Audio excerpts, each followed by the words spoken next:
Hello दोस्तों, नमस्कार। अभी की बड़ी खबरों में सबसे पहले आपको बताएंगे, जहां पाकिस्तान बॉर्डर पर अचानक से आने लगी आवाज, घंटों चक्कर घिन्नी बने रहे बीएसएफ जवान। जब सच्चाई पता चली तो ठनका माथा। बताएंगे दोस्तों क्या रही रियलिटी, साथ ही साथ बताएंगे अरुणाचल को लेकर फिर एक बार बौखला गया है चाइना। आज अभी की सबसे बड़ी खबर, दावा करने के लिए प्राचीन काल तक पहुंच गया ड्रैगन। जी हाँ, बताएंगे क्या कहा आज उसने। साथ ही अमेरिकी नागरिकों को चुन चुन कर जेल में डाल रहा है रसिया। इस रिपोर्ट से उड़ गई जो बाइडेन की ही नहीं बल्कि पूरे अमेरिका की नींद। जी हाँ, साथ ही पाकिस्तान की जांच पर चीन को नहीं रहा भरोसा। इंजीनियरों की हत्या पर बौखलाए जिनपिंग ने भेज दी इस चीज के लिए अपनी टीम। बताएंगे सारी जानकारियां, बस आप वीडियो के अंत तक बने रहेगा। खबरों में आगे बढ़ने से पहले देश भारत का, भारतीय सेना का दिल से समर्थन करते हैं तो इस वीडियो को लाइक करके, चैनल को सब्सक्राइब करके, बेल आइकन दबा के कमेंट में जय हिंद अवश्य कहिएगा। चलते हैं पहली बड़ी खबर की, जहां पाकिस्तान बॉर्डर पर अचानक से आने लगी आवाज, घंटों चक्कर घिन्नी बने रहे बीएसएफ जवान। सच्चाई पता चली तो ठनक उठा माथा। बता दे, पाकिस्तान में लगती सीमा को आमतौर पर संवेदनशील माना जाता है। ऐसे में बॉर्डर के साथ ही आसपास के इलाकों में भी सुरक्षा के पुख्ता इंतजाम रहते हैं। इसके बावजूद सीमा पर से ऐसी हरकतें की जाती हैं जिससे सुरक्षा बलों को कड़ी कार्रवाई करना पड़ता है। ऐसी ही एक घटना सामने आई है जिसके बाद बीएसएफ के जवान चक्कर घिन्नी बने रहे और मामले का पता लगाने के लिए सर्च ऑपरेशन चलाना पड़ा। हकीकत का पता चलने पर सुरक्षा बलों के साथ ही आम लोगों का माथा भी ठनक गया। साथ ही पाकिस्तान की कारगुजारी भी उजागर हो गई। दरअसल पंजाब के अमृतसर में बीएसएफ ने भारत पाकिस्तान अंतर्राष्ट्रीय सीमा के पास से एक पाकिस्तानी ड्रोन और 1 किलो हेरोइन की बरामदगी की है। बीएसएफ के जवानों ने बताया कि अमृतसर जिले के सीमावर्ती क्षेत्र में ड्यूटी पोस्ट के पास अचानक से ड्रोन की आवाज सुनाई दी। इसके बाद तत्काल बीएसएफ के जवानों ने कार्रवाई शुरू करते हुए सर्च ऑपरेशन चलाया। बीएसएफ के जवानों ने अंतर्राष्ट्रीय सीमा के पास एक किसान के खेत से ड्रोन बरामद किया। जी हाँ, हालांकि ड्रग्स तस्करों को पकड़ने की पूरी कोशिश की गई लेकिन वे भागने में सफल रहे। साथ ही अगली खबर बता दें, अरुणाचल को लेकर फिर बौखलाया चाइना। दावा करने के लिए प्राचीन काल तक पहुंच गया ड्रैगन। जी हाँ, चीन और भारत के बीच अरुणाचल प्रदेश के मुद्दे को लेकर जुबानी जंग चल रही है। भारत के इस राज्य पर चीन अपना दावा करता रहता है। उसने इसे चीनी नाम जांगनान दिया है। हाल ही में अमेरिका ने माना था कि अरुणाचल भारत का हिस्सा है। अब इसको लेकर चीन बौखला गया है। चीन ने गुरुवार को एक बयान में कहा कि जंगनान प्राचीन काल से चीन का हिस्सा रहा है। इसके अलावा उन्होंने पूछा कि अरुणाचल कब अस्तित्व में आया। हालांकि सोशल मीडिया पर लोगों ने चीन के इस दावे का मजाक बनाया। कई लोगों ने एक्स पर पोस्ट में कहा कि प्राचीन काल के तर्क से भारत की सीमा अफगानिस्तान से लेकर पूरे दक्षिण एशिया में फैल जाएगी। चीन की सेना ने बृहस्पतिवार को अमेरिका की आलोचना की क्योंकि उसने जोर दिया था कि अरुणाचल प्रदेश भारत का हिस्सा है। इसके साथ ही चीनी सेना ने कहा कि बातचीत एवं परामर्श के जरिए सीमा मुद्दे से ठीक से निपटने के लिए भारत और चीन के पास परिपक्व तंत्र, संवाद माध्यम, क्षमता और इच्छा है। चीन के रक्षा मंत्रालय के प्रवक्ता वरिष्ठ कर्नल वू कियान ने एक संवाददाता सम्मेलन में आरोप लगाया कि अपने लाभ के लिए दो देशों के बीच विवाद भड़काने का अमेरिका का इतिहास रहा है। जी हाँ दोस्तों, वो ने कहा कि अरुणाचल प्रदेश चीन का हिस्सा है। भारत ने अरुणाचल प्रदेश पर चीन के क्षेत्रीय दावों को बार बार खारिज किया है और कहा है कि ये राज्य देश का अभिन्न अंग है। विदेश मंत्रालय के प्रवक्ता रणधीर जायसवाल ने भी कई बार चाइना को करारा जवाब दिया लेकिन चीन मानने को तैयार नहीं और लगातार बयान जारी कर रहा है। एक बार भारत बयान जारी कर रहा तो दूसरी बार उसके जवाब में चीन बयान जारी कर रहा है, फिर भारत, फिर चाइना। ऐसे ही लगातार चलता आ रहा है पिछले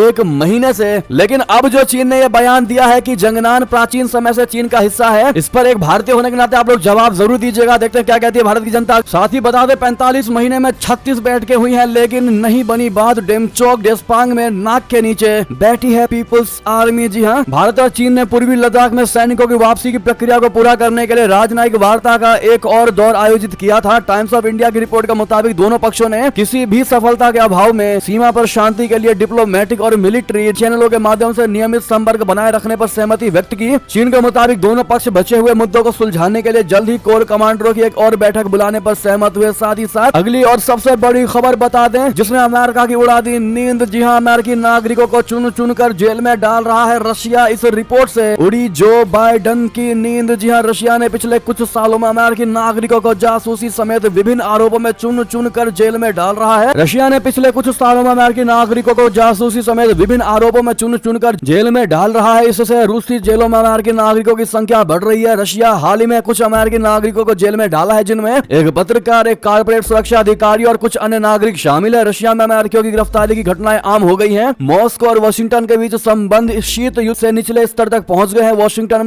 ने मॉस्को पर उसके नागरिकों को निशाना बनाने और उन्हें राजनीतिक सौदेबाजी के साधन के रूप में इस्तेमाल करने का आरोप लगाया है। लेकिन रूसी अधिकारियों का कहना है कि उन सभी ने कानून तोड़ा है। कुछ नागरिकों को तो अमेरिका में बंदी रूसी नागरिकों की रिहाई के एवज में छोड़ दिया गया है, तो वहीं अन्य के लिए अदला बदली में रिहा किए जाने की तस्वीर अभी साफ नहीं हुई है। तो वहीं अमेरिका की सरकार ने भी कहा है कि गेरशकोविच और व्हेलन दोनों को गलत तरीके से हवालात में डाला गया और वो उनकी रिहाई की वकालत कर रहा है। अगर यही प्रोसेस चलता रहा तो अमेरिका भी रशिया के नागरिकों को जेल में डालेगा तो उधर अमेरिकी नागरिकों को रशिया डाल देगा और ऐसा ही बात बढ़ती चली जाएगी। साथ ही साथ अगली खबर बता दें, पाकिस्तान की जांच पर चीन को नहीं रहा भरोसा, इंजीनियरों की हत्या पर बौखलाए जिनपिंग ने भेजी अपनी टीम। दरअसल पाकिस्तान में अपने नागरिकों पर बढ़ते हमले को लेकर चीन बौखला गया है। पिछले एक हफ्ते में 3 बार चीनी नागरिकों को निशाना बनाया जा चुका है। ऐसे में चाइना को अब पाकिस्तान के वादों पर बिल्कुल भी भरोसा नहीं रहा। चाइना कई साल पहले से पाकिस्तान से अपने नागरिकों की सुरक्षा बढ़ाने का अनुरोध करता रहा है। हर बार पाकिस्तान की तरफ से कड़े सुरक्षा प्रबंधन करने का वादा भी किया गया है। हालांकि इसके बावजूद चीनी नागरिकों पर हमलों में कोई कमी नहीं आई है। इस्लामाबाद से लगभग 270 किलोमीटर उत्तर पश्चिम में बेशम में मंगलवार को एक आत्मघाती हमले में 5 चीनी इंजीनियर और उनके पाकिस्तानी ड्राइवर की मौत हो गई। इस हमले ने चाइना के सब्र के बांध को तोड़ डाला। यही कारण है कि चाइना ने अपने नागरिकों की हत्या की जांच के लिए खुद की एक स्पेशल टीम पाकिस्तान भेजी है। चीनी विदेश मंत्रालय ने बताया है कि चीनी नागरिकों पर आतंकी हमले के बाद हमने पाकिस्तान में एक इंटर एजेंसी टीम भेजी है। ये टीम 28 मार्च को पाकिस्तान पहुंची और पाकिस्तान में दूतावास और संबंधित कंपनियों के साथ उभरते प्रतिक्रिया कार्य में पूरी तरह से शामिल होना शुरू कर दिया। ये टीम पाकिस्तान में मारे गए चीनी नागरिकों की सुरक्षा से जुड़े पहलुओं की समीक्षा करेगी। इसके अलावा वर्तमान में पाकिस्तान में मौजूद चीनी लोगों की सुरक्षा को कैसे मजबूत किया जाए, इस पर पाकिस्तान सरकार के साथ काम करेगी। साथ ही साथ चीन पाकिस्तान को ना दे झटका, उससे पहले भारत को मनाना चाहता है पाकिस्तान। व्यापार के रास्ते तलाश रहा पड़ोसी। जी हाँ, पाकिस्तानी विदेश मंत्रालय ने गुरुवार को एक बार फिर दोहराया है कि वो भारत के साथ व्यापार को लेकर रास्ते तलाश रहा है। कुछ दिन पहले ही पाकिस्तान के नए विदेश मंत्री इशहाक डार ने लंदन में एक बयान दिया था। उन्होंने कहा था कि पाकिस्तान भारत के साथ व्यापार संबंधों को बहाल करने पर गंभीरता से विचार करेगा। दोनों देशों के बीच व्यापार अगस्त 2019 से निलंबित है। भारत ने अगस्त 2019 में जम्मू कश्मीर राज्य को विशेष दर्जा देने वाले अनुच्छेद 370 को निलंबित कर दिया और इसे एक केंद्र शासित प्रदेशों जम्मू कश्मीर और लद्दाख में विभाजित कर दिया था। इसके बाद पाकिस्तान ने एक तरफा व्यापार बंद कर दिया था। दोस्तों, अब अपने मंत्री के बयान पर पाकिस्तान के विदेश मंत्रालय ने बयान दिया है। इस्लामाबाद में साप्ताहिक संवाददाता सम्मेलन में विदेश मंत्रालय की प्रवक्ता मुमताज जहरा बलोच से भारत के साथ कारोबारी संबंध बहाली की संभावनाओं की खबरों संबंधित प्रश्न किया गया था। इसके जवाब में बलूच ने पुष्टि करते हुए कहा कि सरकार भारत के साथ व्यापार फिर से शुरू करने के प्रस्ताव की समीक्षा कर रही है। प्रवक्ता ने कहा कि विदेश मंत्रालय सहित खुद पाकिस्तान की सरकार ऐसे प्रपोजल्स प्रस्तावों की नियमित समीक्षा करती रहती है। इस दौरान हम ऐसे सभी अनुरोधों पर विचार करते हैं और अपनी नीति का आकलन करते हैं। हालांकि प्रवक्ता ने इस बात पर जोर दिया कि इस मुद्दे पर अब तक पाकिस्तान के रुख में कोई बदलाव नहीं आया है। जी हाँ, यानी अंदर खाने की आपको हम बात बताएं तो पाकिस्तान एकदम पागल हो चुका है भारत के साथ व्यापार करने को लेकर। शहबाज शरीफ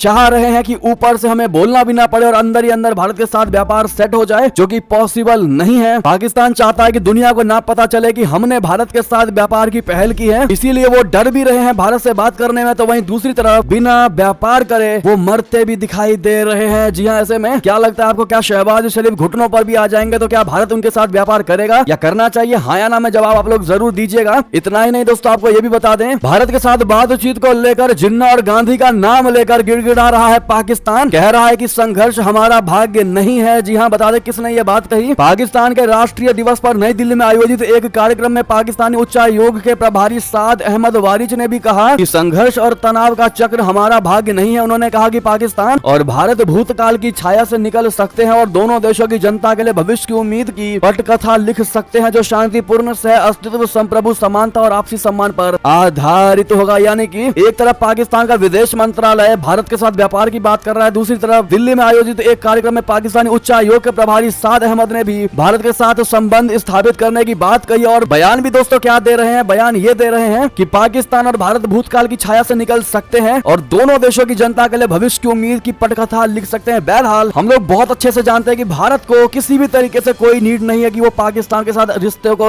स्थापित करे। भारत बिना पाकिस्तान के भी बेहतर तरक्की कर रहा है और तरक्की इतनी ज्यादा कर रहा है कि पाकिस्तान नेगेटिव में जा चुका है, लेकिन भारत हवाई जहाज की तरह आगे निकल चुका है। ऐसे में पाकिस्तान को भारत की जरूरत है, ना कि भारत को पाकिस्तान की। रिश्ते पाकिस्तान नहीं भारत के साथ खराब किए थे, लेकिन पाकिस्तान कह रहा है कि हमारे साथ रिश्ते अच्छे करके भारत की भी तरक्की होगी। जबकि क्या लगता है दोस्तों आपको ऐसा होगा? साथ ही साथ नेक्स्ट खबर बता दें, अमेरिका और जर्मनी के बाद अब यूनाइटेड नेशन ने की केजरीवाल की गिरफ्तारी पर टिप्पणी। जी हाँ, दिल्ली के मुख्यमंत्री अरविंद केजरीवाल की गिरफ्तारी और कांग्रेस पार्टी के अकाउंट फ्रीज किए जाने के सवाल पर अब संयुक्त राष्ट्र ने भी टिप्पणी की है। है। संयुक्त राष्ट्र ने कहा है कि उसे उम्मीद है कि हर कोई स्वतंत्र और निष्पक्ष माहौल में भारत में होने वाले लोकसभा चुनावों में मतदान कर सकेगा। इससे पहले जर्मनी और अमेरिका ने भी अरविंद केजरीवाल की गिरफ्तारी पर प्रतिक्रिया दी थी, जिसके बाद भारत ने कड़ा ऐतराज जताते हुए जर्मन और अमेरिकी डिप्लोमेट को तलब किया था। अब ऐसे में लगातार भारत के इंटरनल मैटर में जर्मनी, अमेरिका, यूनाइटेड नेशन क्यों इंटरफेयर कर रहे हैं, क्यों दखल अंदाजी कर रहे हैं? क्या भारत के बार बार बताने के बाद भी इन्हें समझ में नहीं आ रहा कि वो भारत का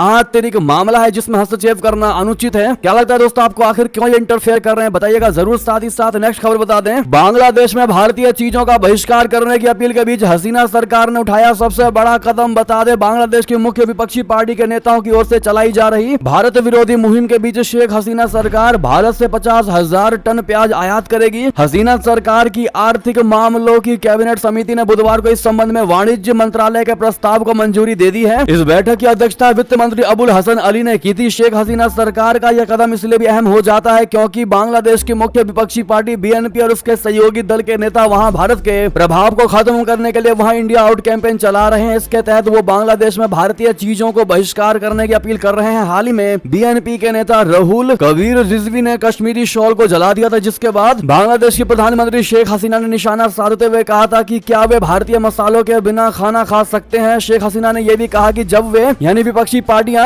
अपने पार्टी कार्यालय के सामने अपनी पत्नियों की भारतीय साड़ियां जलाएंगे तभी ये साबित होगा कि वे वास्तव में भारतीय उत्पादों का बहिष्कार करने के लिए प्रतिबद्ध हैं। बहरहाल ऐसे में शेख हसीना सरकार ने जो ये प्याज का भारत से ऑर्डर की मंजूरी दी है, वाकई में बांग्लादेश के इन भारत आउट कैंपेन चलाने वाले विपक्षियों को करारा जवाब दिया है। बहरहाल शेख हसीना के इन फैसलों की सराहना करते हैं कि आप लोग नहीं, बताइएगा जरूर। साथ ही साथ अगली खबर बता दें, दोबारा हमें डराने धमकाने की कोशिश की तो समंदर में आग लगा देंगे। जी हाँ, आखिर चीन पर क्यों उबल पड़ा फिलीपींस? बता दें, फिलीपींस ने चीन से दो टूक कह दिया है कि अब बस चीन ने हमें फिर से डराने या धमकाने की कोशिश करी तो अंजाम बुरा होगा। फिलीपींस के राष्ट्रपति फर्डिनेंड मार्कोस जूनियर ने गुरुवार को बेहद तल्ख लहजे में यही कहा। उन्होंने फेसबुक पर लिखा कि हम किसी देश से संघर्ष नहीं चाहते, खास तौर से उनसे जो हमारे दोस्त होने का दावा और दिखावा करते हैं, लेकिन हमें डरा धमकाकर चुप नहीं कराया जा सकता। मार्कोस ने कहा कि उनका देश किसी के अधीन होना कभी स्वीकार नहीं करेगा। उनकी ये ललकार दक्षिण चीन सागर में चीनी कोस्ट गार्ड की हालिया हरकत के बाद आया है। पिछले दिनों चाइना ने फिलीपींस के सप्लाई जहाज पर वाटर कैनन से बौछार कर दिया था। मनीला ने बार बार अपने एक्सक्लूसिव इकोनॉमिक जोन में चीनी दखल के खिलाफ आवाज उठाई है। अब राष्ट्रपति मार्कोस ने ऐलान कर दिया है कि चीन की हर हिमाकत का उसको माकूल जवाब मिलेगा। जी हाँ, साथ ही साथ नेक्स्ट खबर बता दें, जहां पर गुड फ्राइडे पर श्रीलंका में हाई अलर्ट, गिरजाघरों के आसपास बढ़ाई गई सुरक्षा। जी हाँ, श्रीलंका में शुक्रवार को गुड फ्राइडे यानी आज के दिन गुड फ्राइडे के मौके पर गिरजाघरों के आसपास विशेष मुस्तैदी रखी जा रही है और देश में विभिन्न स्थानों पर सुरक्षा कड़ी कर दी गई है। एक वरिष्ठ पुलिस अधिकारी ने यह जानकारी दी। पुलिस प्रवक्ता निहाल शाल दुआ ने बताया कि गुड फ्राइडे के अवसर पर देश भर में 6,000 से अधिक पुलिसकर्मी, 3,000 से अधिक जवान और 400 से अधिक विशेष कार्य बल के सदस्यों को तैनात किया गया है। उन्होंने कहा कि हमने विशेष सुरक्षा के लिए 2,268 गिरजाघरों की पहचान की है, जहां गुड फ्राइडे की प्रार्थना सभा आयोजित की जा रही है। साथ ही साथ अगली खबर बता दें, प्रधानमंत्री नरेंद्र मोदी जी ने भी गुड फ्राइडे के दिन देशवासियों को दिया संदेश, ईसा मसीह के बलिदानों को भी किया याद। जी हां, प्रधानमंत्री नरेंद्र मोदी जी ने शुक्रवार को गुड फ्राइडे के मौके पर देशवासियों को संदेश दिया। पीएम मोदी जी ने ईसा मसीह के बलिदानों को याद किया और उनसे मिलने वाली क्षमा की शिक्षा के मजबूत होने की कामना की। मोदी जी ने ट्विटर पर पोस्ट शेयर करते हुए कहा कि आज गुड फ्राइडे के दिन हम ईसा मसीह के बलिदान याद करते हैं, इससे हमें करुणा और क्षमा की जो शिक्षा मिलती है वो और भी मजबूत हो। गुड फ्राइडे की बात करें तो ये एक पवित्र दिन होता है। ईसाई समुदाय के लोगों के लिए एक महत्वपूर्ण और पवित्र दिन है। ये वर्ष की सबसे महत्वपूर्ण धार्मिक उत्सवों में से एक है और इसे ईसाई धर्म के लोगों द्वारा अच्छी तरह मनाया जाता है। गुड फ्राइडे का उत्सव जीसस के याद में मनाया जाता है और ये उनके क्रूस पर चढ़ाई जाने के दिन की याद दिलाता है। जी हाँ, साथ ही साथ आप सभी को भी गुड फ्राइडे। अगली खबर बता दें, भारत के रूसी तेल खरीदने पर यूक्रेन को नहीं है कोई आपत्ति। जी हाँ, भारत के दौरे पर आए यूक्रेन के विदेश मंत्री दिमित्रो कुलेबा यूक्रेन और भारत के रिश्तों में बदलाव देख रहे हैं। उन्होंने कहा कि पहले भारत रशिया के साथ ज्यादा काम कर रहा था और यूक्रेन के साथ कम, लेकिन स्थिति अब बदल गई है। कुलेबा भारतीय विदेश मंत्री जयशंकर के निमंत्रण पर 2 दिनों की यात्रा पर भारत आए हुए हैं। गुरुवार को उन्होंने राजघाट पर भारत के राष्ट्रपिता महात्मा गांधी को श्रद्धांजलि दी। आधिकारिक कार्यक्रम शुरू होने से पहले उन्होंने कई मीडिया संगठनों को साक्षात्कार भी दिए। टाइम्स ऑफ इंडिया अखबार से बातचीत में कुलेबा ने कहा कि यूक्रेन युद्ध खींचता जा रहा है और आकाश में रशिया के वर्चस्व के बावजूद समुद्र में यूक्रेन रशिया से आगे है। उन्होंने उम्मीद जताई है कि जब यूक्रेन के पास पर्याप्त एयर डिफेंस सिस्टम और लड़ाकू विमान आ जाएंगे तब आकाश में भी उसका दबदबा होगा। यूक्रेन भारत रशिया सहयोग के खिलाफ नहीं। कुलेबा ने इस बात पर संतुष्टि जताई कि अमेरिका और यूरोपीय देशों से अभी भी यूक्रेन को समर्थन और मदद मिल रहे हैं। हैं। जी हाँ, अगली खबर बता दें, मालदीव में विपक्ष को कुचलने की तैयारी में है मुइजू। पूर्व राष्ट्रपति ने बताई साजिश, नेताओं के बाद जजों और पुलिस को किया टारगेट। जी हाँ, चीन के इशारों पर नाचने वाले मोहम्मद मुइजू और विपक्षी दल के नेताओं को गिरफ्तार करने की तैयारी में है। मुख्य विपक्षी दल मालदीवियन डेमोक्रेटिक पार्टी यानी एमडीपी के सलाहकार और पूर्व राष्ट्रपति इब्राहिम मोहम्मद सोली ने कहा कि राजनीतिक डर वापस लौट आया है। सरकार विपक्षी नेताओं को गिरफ्तार करने की तैयारी में है। माले में एमडीपी अभियान कार्यक्रम में सोली ने सरकार पर कर्मचारियों को नौकरी की सुरक्षा को लेकर धमकी देने और राजनीतिक गतिविधियों को रोकने के प्रयास का आरोप लगाया। एमडीपी अध्यक्ष फयाद इस्माइल को गुरुवार को पुलिस स्टेशन बुलाए जाने का जिक्र करते हुए सोली ने कहा कि यह दिखाता है कि राजनीतिक नेताओं को निशाना बनाया जा रहा है। सोली ने कहा कि हम इस समय भय का सामना कर रहे हैं, राजनीतिक गतिविधियां नहीं की जा सकती। सोली ने कहा कि मालदीव 10 साल पहले देश की स्थिति को फिर से महसूस किया जा सकता है, यानी कि देश वापस से 10 साल पीछे जा रहा है। उन्होंने चेतावनी देते हुए कहा कि अगर स्थिति को और खराब होने दिया गया तो देश को फिर से भय और अंधेरे में धकेल दिया जा सकता है। नेक्स्ट खबर बता दें, सवालों के घेरे में है मुख्तार अंसारी की मौत, बंदा जेल, प्रशासन पर एफआईआर की मांग, कोर्ट में दी गई अर्जी। जी हां, बांदा जेल में बंद माफिया मुख्तार अंसारी की मौत के मामले में परिवार के लोग सवाल उठा रहे हैं। मुख्तार के बेटे और भाई का आरोप है कि उसे स्लो पॉइजन दिया गया है। इस बीच बाराबंकी कोर्ट में बांदा जेल प्रशासन पर एफआईआर करवाने के लिए तहरीर दी गई। बाराबंकी कोर्ट में मुख्तार के वकील ने एफआईआर दर्ज करने की तहरीर दी है, जिसमें लिखा है कि मृत्युकालीन कथन के आधार पर जेल प्रशासन पर मुकदमा दर्ज किया जाए। बहरहाल दोस्तों, इस मुद्दे पर आपकी क्या राय है? लेकिन आपको बता दें कि 60 से ऊपर मुकदमे दर्ज थे मुख्तार अंसारी के खिलाफ और इन्होंने जो कारनामे किए थे वो किसी गैंगस्टर से कम